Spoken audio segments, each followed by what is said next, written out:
शेतीचा खर्च दिवसेंदिवस वाढतोय आणि नफा कमी होतोय। पण जर शेजारच्या शेतकऱ्यासोबत हातमिळवणी केली तर खर्च कमी करून उत्पादन दुप्पट करता येतं। हेच करून दाखवते गटशेती योजना। गटशेती योजना म्हणजे 2 किंवा त्यापेक्षा जास्त शेतकरी मिळून एकत्र शेती करणं।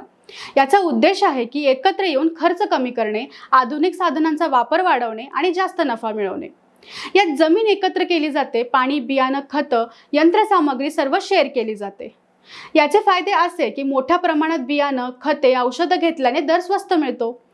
ट्रॅक्टर, थ्रेशर, ड्रिप इरिगेशन सारखी महागडी साधनं गटात शेअर करून वापरता येतात। एकत्रित उत्पादनामुळे बाजारात चांगला भाव मिळतो। पाणी व्यवस्थापन, कीड नियंत्रण आणि आधुनिक शेती पद्धती प्रभावीपणे लागू होते। यासाठी पात्र कोण आहेत?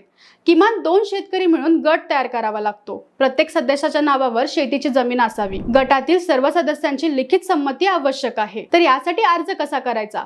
जवळच्या तालुका कृषी अधिकारी कार्यालयात जा, गटाची माहिती, करारनामा आणि सर्व सदस्यांचे कागदपत्र जमा करा। अर्ज मंजूर झाल्यावर गटशेतीसाठी अनुदान आणि तांत्रिक मदत मिळते। म्हणजे मित्रांनो, एकट्याने नाही तर एकत्रित शेती करा। खर्च कमी, नफा जास्त आणि शेतीतील ताकद दुप्पट।